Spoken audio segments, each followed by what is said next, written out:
I don't know if I would actually call what I have an addiction, but maybe that's the first sign of an addiction. I can't deny that I'm addicted. I don't know the exact number offhand, but it's a number that I'm comfortable with and one that I don't feel is excessive. What is it about mechanical watches that has so many of us hooked? When they first landed on wrists 2 centuries ago, they were the most accurate timekeepers money could buy.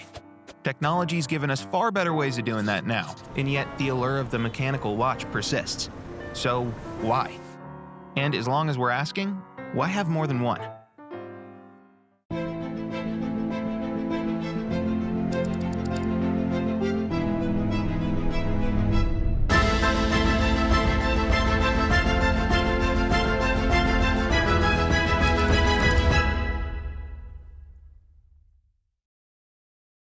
My understanding of a mechanical watch is one that is driven by a main spring that is powered by either winding or kinetic movement that releases energy that powers the watch.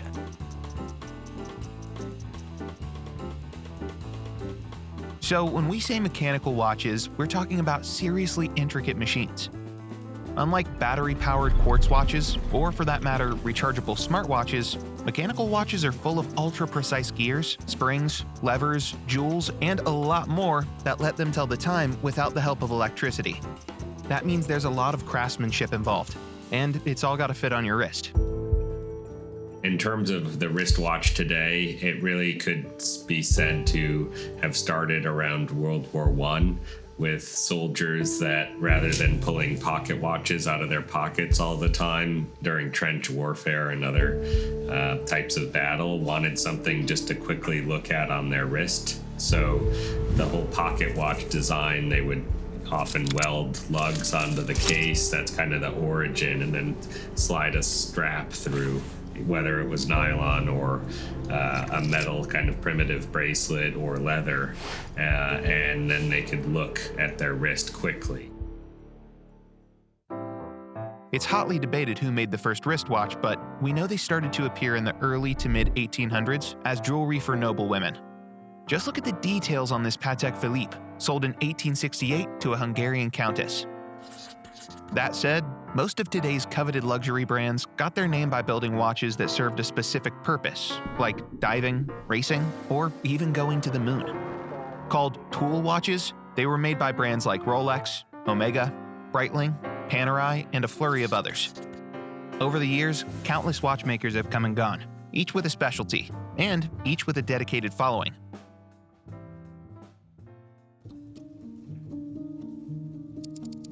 I would say that I like to wear a watch because it completes the ensemble of who I am that day. You know, as I make decisions about what shirt I'm gonna wear, or what jacket I'm gonna wear, or what pants I'm gonna wear, a watch is a part of that decision.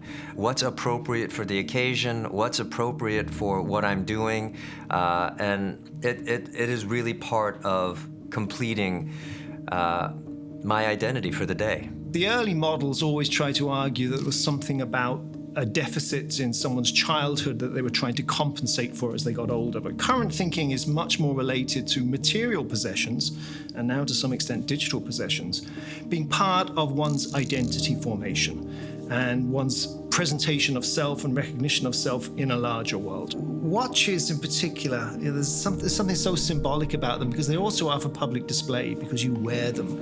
And once you start noticing watches, you can't help but notice watches on other people's arms. And how many times have you looked at what somebody's wearing and made a guesstimate about their personality or about their lifestyle or about their economic status? I think that there's a number of reasons why people get into watch collecting, just like there's a number of reasons why people get into really any form of collecting.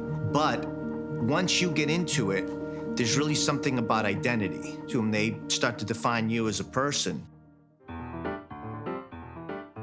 It's easy to see how the watch is an important expression of uniqueness and individuality to the enthusiast. But what do watch wearers all have in common? One study found that watch wearers were less extroverted. But get this, they also found that watch wearers across a broad age range and a variety of backgrounds were more conscientious, arriving at an appointment earlier than non-wearers. So if you always thought mechanical watches looked cool, but couldn't quite justify the expense, there's your perfect excuse.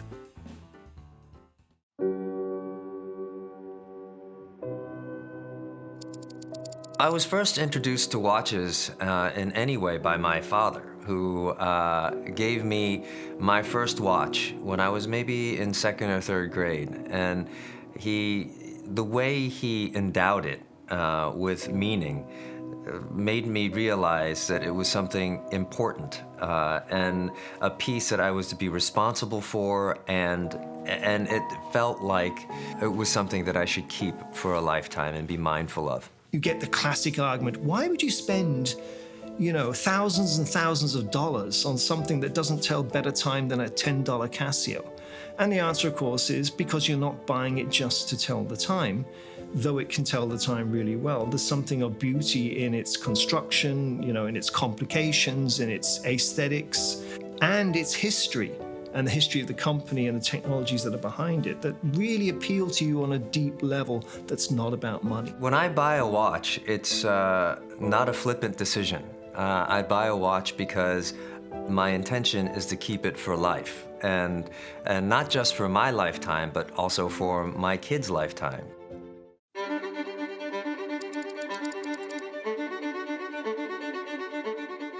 I think luxury goods, certainly there's a manufactured desirability. I mean, everything from advertising, positioning, getting somebody, famous to sort of model or wear or be associated with a product. I mean, this marketing angle is huge. And I think that it's always going to be a more authentic story when it's being worn by someone for purpose. The ultimate sort of tribute for the Omega Speedmaster is that the Apollo astronauts used it and famously helped time the Apollo 13 team, James Lovell, using that watch to time 13 seconds to basically fire the rocket so they could make it home safely. He needed that watch to do that. That is obviously more important for everyone today than it being worn in a movie or on a celebrity's wrist. That's not to say that there isn't a piece that's being endorsed that won't go up in value or become associated with that person. But I think there's a challenge in that it seems less authentic if a person is being paid to wear a watch. They're always advertised on imagery, value, quality, discretion, the manufacturer's history, the legacy of the watchmakers, and who's had this kind of watch over time. You are buying, in part, into this idea of identity that's given to you by virtue of your possession of this sort of object. Is that for real? Is it manufactured? Of course it's manufactured. Is it manufactured purely cynically? I don't know that it is. But does it mean that there is no real inherent value and that people have been duped into believing that owning this kind of item is important, but it's really just smoke and mirrors? No, I don't think so. I think it's a potent mix of sort of wish fulfillment, myth making, and some actual amazing technology that has some inherent value itself. We put the three together and throw humans in with that, and it is what it is.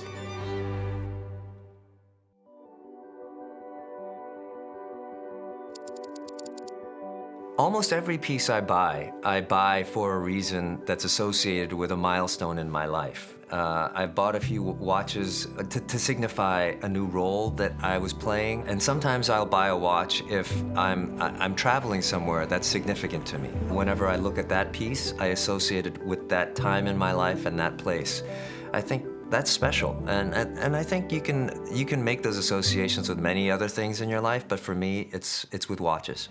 There are many people who love a specialized watch but don't feel the need to have 2, 3, or 4. And I think once you get to the trigger point of wanting more than one, you have become, by my definition, a collector. Whereas if you're content just with one, you might be, I think, more an informed and knowledgeable consumer. And we do know from consumer behavior generally that once people get over the trigger point of making a purchase that might be a little out of the ordinary for them, they find it easier to make another one. after that. So in a sense, if you want to talk at collecting sort of collectors as maybe victims of a sort of a gateway drug type entry path, that model has some plausibility. You know, some people are doing it for the wrong reasons, and I've seen people who are really motivated by just trying to show off on Instagram. So these people often, after a couple years, burn out and then just sell everything. Anytime that there's money, it attracts those people who are just interested in prestige or status or, you know, the display of wealth. And so I'm not sure that those people have a love for, you know, the mechanical nature of their watch, and they probably couldn't tell you much about the caliber of the movement or, you know, or the history of the particular reference.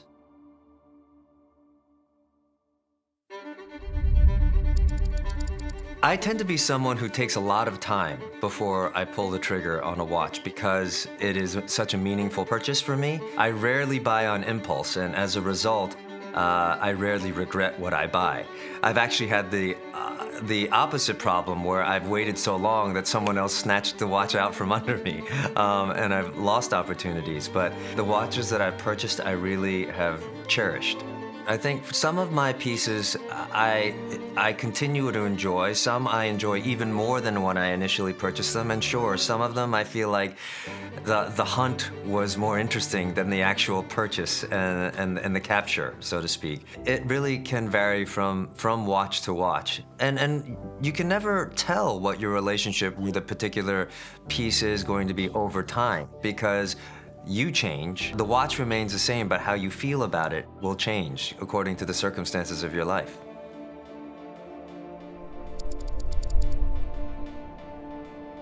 So the concept of a Grail watch is interesting and gets a lot of debate.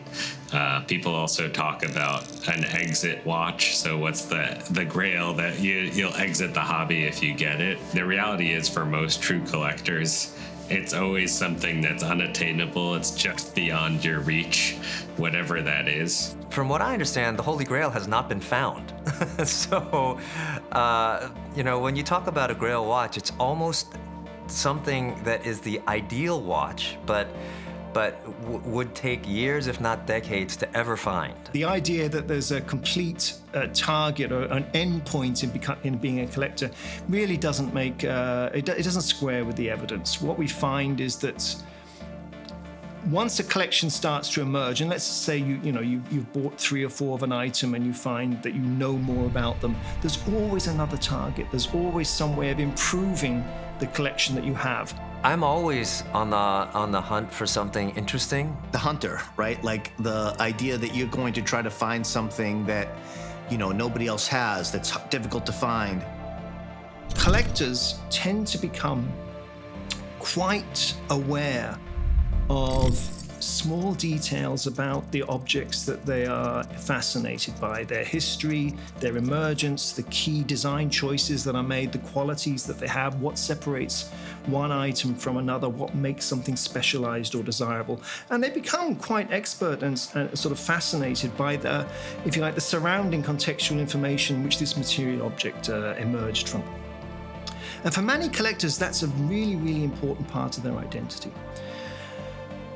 As they do that, they are beginning to acquire and to lock into target items that they would desire for their own collection. And an advanced collector usually has a very, very specialized sense of what is out there and what makes one item more desirable for them for another. So they're beginning to sort of frame their sorts of targets. From a collector's point of view, particularly now in the digital age, they find it remarkably easy to form community, to find forums and websites where people are discussing, talking, sharing, buying and selling.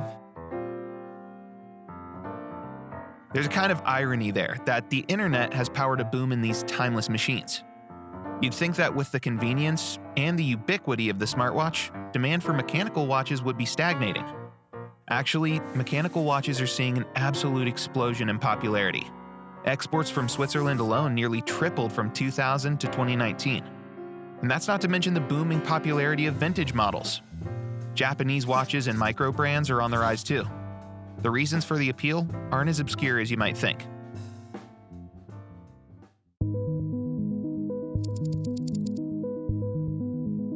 one obviously needs these things anymore like we did in the past. An iPhone keeps more accurate time. Obviously, we have the atomic clock. It's sort of an alternative universe we live in, the fact that mechanical watches still survive and thrive when the whole industry was near extinction in the 1970s during the quartz crisis. I think that the Apple Watch has actually probably been a very important thing for getting watches back on people's wrists. You know, there's some people who are really against smartwatches. I'm not one of those people. I believe that every kind of watch serves a function, and, you know, I have one as part of my collection because on certain days it is the most practical watch to be wearing. The thing I'll say about smartwatches that I find frustrating, and that is really a great feature of mechanical watches, is that smartwatches are planned to be obsolete. You know, how many iterations of the Apple Watch have there been since its initial introduction? In 2 years, everyone who spent $1,500 on the Hermes version of the Apple Watch are going to have something that doesn't function as a watch. I think part of the reason why mechanical watches are timeless, they will continue to perform their primary function. There's something to be said for that kind of timelessness in this world where everything goes out of fashion and becomes technologically obsolete so rapidly. So I think you start to see in people a pushback towards analog, driven by a desire to just get away a little from the more impersonal, if you like, digital componentry. Now, that's not to say the digital revolution won't continue. Of course it will, and it will open up many possibilities for us, which are wonderful and enable a kind of lifestyle and existence on the planet that might have been impossible to imagine even 50 years ago. That is all good, but, you know, until we become digital objects, which we are not, we are going to be wed to a physical world. And I think there's a deep appeal to that because it's inherently satisfying. It feels natural to us.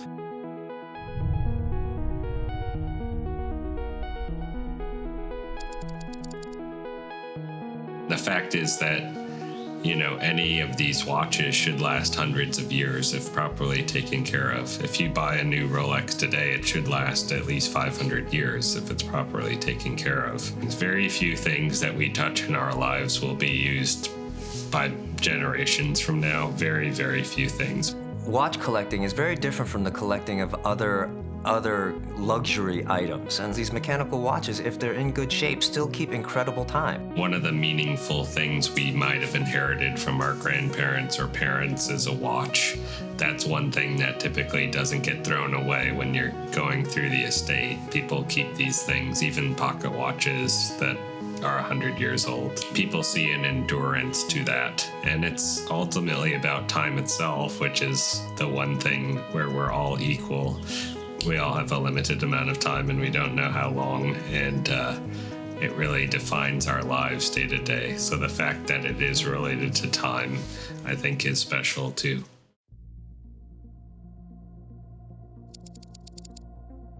Now, people say to me, I'm not a collector, I don't understand collectors. And I ask people to reflect on their own material objects and their own possessions. And I say to most people, you have more than one pair of shoes.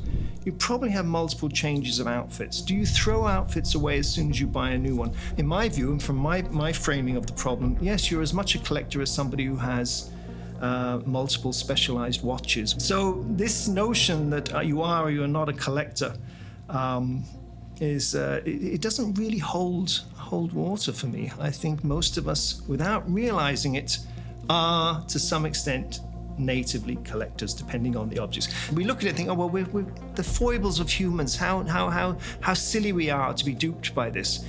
To some extent, yes, but but another extent, no. You're not being duped by it at all. This is all part of your own makeup and your existence in the world. You have to see yourself as part of the world. It's just a given in the human condition. How you see yourself can be shaped by outside forces. Of course it can. Are you a fool, or are you stupid or naive because you feel a sort of an identity tie with an object? I would say no. I think you'd be foolish to deny that all of us are enmeshed in a material world. This is not anything that we should necessarily worry about or ridicule or treat as some kind of strange idiosyncrasy of an odd few personality types. I think no, we're all on this continuum together. So even if you tuned in wondering what exactly is going through the minds of these collectors, you have to admit, it's hard to deny the appeal of being around like-minded people, rallying around the details of something relatable and fun. And though mechanical watches may seem daunting, the fact is, you hardly have to break the bank to get started. But be warned, you just might end up hooked.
This is a Westclocks. It is a military issue watch, and my character in the production that I'm shooting right now is the son, the adopted son of an American Vietnam veteran, and so my character wears this watch to honor his father, and I thought it was appropriate to wear today. I'm wearing a Hoyer Camaro I just recently got. That Hoyer was one of my original interests in the world of watches. They were famous for providing a lot of the watches used in Formula One racing in the 1960s, 1970s. So I've always been attracted to that. This particular watch, though, was kind of a product of years of searching. I had first come across one of these about 8 years ago, where it was won at the 1967 American Road Racing Championship in Daytona, Florida. These were the earliest Camaros made, and it has a special badge on the dial saying basically ARRC 1967 champion. So I had wanted one of these. I bid on one on eBay many years ago, which I didn't end up getting, and I ended up meeting the guy who won it at a collector gathering, which I couldn't believe, in Switzerland for Hoyer collectors. So that's the only one that had been discovered until this time, and I purchased this from the family of the original owner, who won it in the Formula A class in 1967. So it's just a really special, cool watch. And the fact I just got it back from service, you know, I've been wearing it a lot the last few days because I'm so excited about it. So I don't have a watch collection, but I do admire the craftsmanship and the quality that goes into a watch. So I wanted to buy, and I needed to buy a new watch. I had another watch which I gave to my son, and I thought, you know, might be time to buy a purely mechanical watch, just to have that timepiece, and let's look into it. So I started looking into that world, and you know, as expected, found multiple forums and obsessive types and very knowledgeable types, and a market that spanned a huge price range. And it particularly was, for me, mostly aesthetics. I like the look and feel of this watch, and but of course I did due diligence on the company. Were they reliable? Were they considered as quality? So it was considered a modest, among watch collectors, that would be a modest sort of intro watch for a serious collector, I suppose. But for me, it's gone on 10 years. I just had it serviced for $500, which you know, I could have bought an awful lot of cheap watches for that price. But now that I have it back on my arm, I like it, and I feel, you know, people who wear watches often say they feel slightly undressed without a watch. I'm of that generation. I think I feel that way. So a watch to me was an interesting object always, and something I considered just an essential part of my identity and my dress code, I suppose, to some extent.